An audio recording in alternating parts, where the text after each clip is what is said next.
கோவில்பட்டியில் கண்மாய்கள் நிரம்பி சாலைகளில் வெள்ளம் பெருக்கெடுத்து ஓடுவதால் இளையரசனேந்தல் சாலையில் போக்குவரத்து துண்டிக்கப்பட்டுள்ளது. இதுகுறித்த விவரங்களை செய்தியாளர் மகேஸ்வரனிடம் கேட்கலாம். மகேஸ்வரன், விவரங்கள். சிவரஞ்சனி, தூத்துக்குடி மாவட்டத்தை பொறுத்தளவு நேற்றும் இன்று ரெட் அலர்ட் கொடுக்கப்பட்டுள்ளது.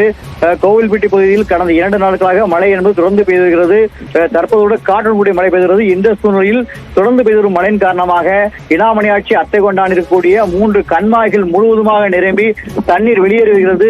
இந்த தண்ணீரானது கோவில்பட்டி மகாலட்சுமி நகர் வழியாக இளேசன் சாலை முழுக்கமாக வெள்ளப்பெருக்கெடுத்து ஓடுகிறது. இடுப்பளவுக்கு போகக்கூடிய தண்ணீர் போவதால் போக்குவரத்து முழுமையாக துண்டிக்கப்பட்டிருக்கிறது. அந்த பகுதியில் உள்ள வணிக நிறுவனங்கள், அந்த பகுதியில் உள்ள தனியார் பெட்ரோல் பங்க் இந்த முழுவதுமே தண்ணீரால் நிரம்பி காணப்படுகிறது. அது மட்டுமல்ல, அந்த பகுதியில் தான் அரசு போக்குவரத்து பணிமனை இருக்கு. அதனால இந்த இது முக்கியமான சாலை. தற்போது சாலை முழுவதும் தண்ணீர் தேங்கியிருப்பதால் அரசு போக்குவரத்து பணிமனையிலிருந்து வாகனங்கள் செல்ல முடியாமல் இருக்கிறது. சுமார் 30 வாகனங்கள் செல்லவில்லை என்பதால் பல கிராமங்களுக்கு போக்குவரத்து தடைபட்டுள்ளது. அது மட்டுமல்லாது அதை மீறி வந்த ஒரு அரசு பஸ் என்பது தண்ணீரில் சிக்கிக் கொண்டது. இதனால அந்த பகுதி முழுவதும் போக்கு துண்டிக்கப்பட்டிருக்கு. அது மட்டுமின்றி தொடர்ந்து மழை பெய்து வருவதால் இன்னமும் தண்ணீர் அதிகரிக்கலாம் வாய்ப்பு இருக்கு. சிவஞ்சனி, இந்த நகருடைய முக்கியமான சாலை இது.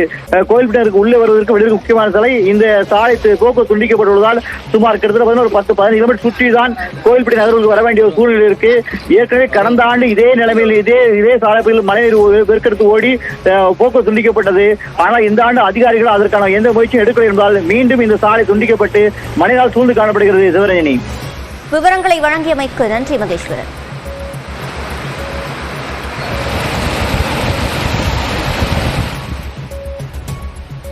தூத்துக்குடியில் நேற்று இரவிலிருந்து லேசான சாரல் மழை மட்டும் அவ்வப்போது பெய்து வந்த நிலையில் தற்போது மழை பெய்ய தொடங்கியுள்ளது. இதுகுறித்த கூடுதல் தகவல்களை செய்தியாளர் முரளி கணேஷிடம் கேட்கலாம். முரளி கணேஷ், தூத்துக்குடியை பொறுத்தவரையில் தற்போதைய மழை நிலவரம்.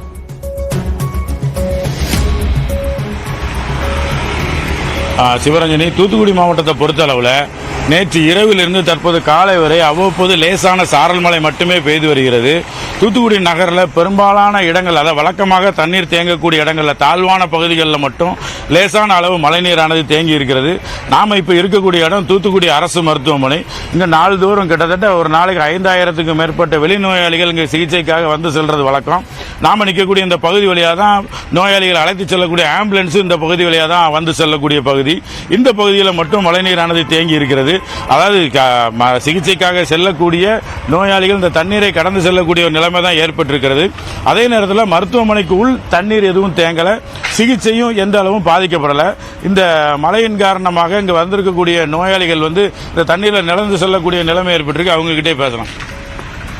அந்த தண்ணி தொடர்ச்சியாக மழை பெஞ்சுன்னா எப்பவுமே மழைநீர் தேங்குது. இதுக்கு நிரந்தரமாக என்ன பண்ணலாம்? நிரந்தரமானா இது கொஞ்சம் மேடாக்கி விடணும் சார். தண்ணி உள்ளே போகாத அளவுக்கு மேடாக்கி விடணும். இந்த இடத்தெல்லாம் மழை பெஞ்சா மறுபடியும் உள்ளே போகாது.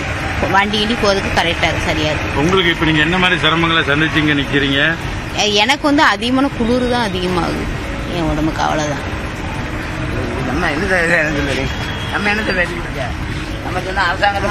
சிவரஞ்சனி, தூத்துக்குடி அரசு மருத்துவமனையில் வந்திருக்கக்கூடிய நோயாளிகள் பேசியிருந்தேன், நம்ம கேட்டிருந்தோம். இதே மாதிரி மாவட்டத்தில் திருச்செந்தூர், ஸ்ரீவைகுண்டம் சுற்றுவட்டார பகுதிகளிலையும் லேசான சாரல் மழை மட்டுமே தற்போது வரைக்கும் பெய்து வருகிறது. இந்த பகுதியிலையும் பெரிய அளவில் மழைநீர் தேங்கலை.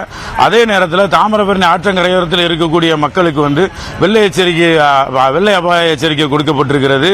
தூத்துக்குடி மாவட்டத்தில் கிட்டத்தட்ட 93 நிவாரண முகாம்கள் தயாராக வைக்கப்பட்டிருக்கிறது. கனமழை எதிர்கொள்ள மாவட்ட நிர்வாகம் தயாராக இருக்குன்னு சொல்லி மாவட்ட ஆட்சியர் இளம்பகவத் தெரிவிச்சிருக்காரு. இருந்தபோதும் தூத்துக்குடி மாவட்டத்தினுடைய தென் பகுதியில் பெரிய அளவில் மழை பாதிப்பு என்பது இந்த நிமிடம் வரைக்கும் ஏற்படலை. சிவரஞ்சனி, விவரங்களை வழங்கியமைக்கு நன்றி முரளி கணேஷ்.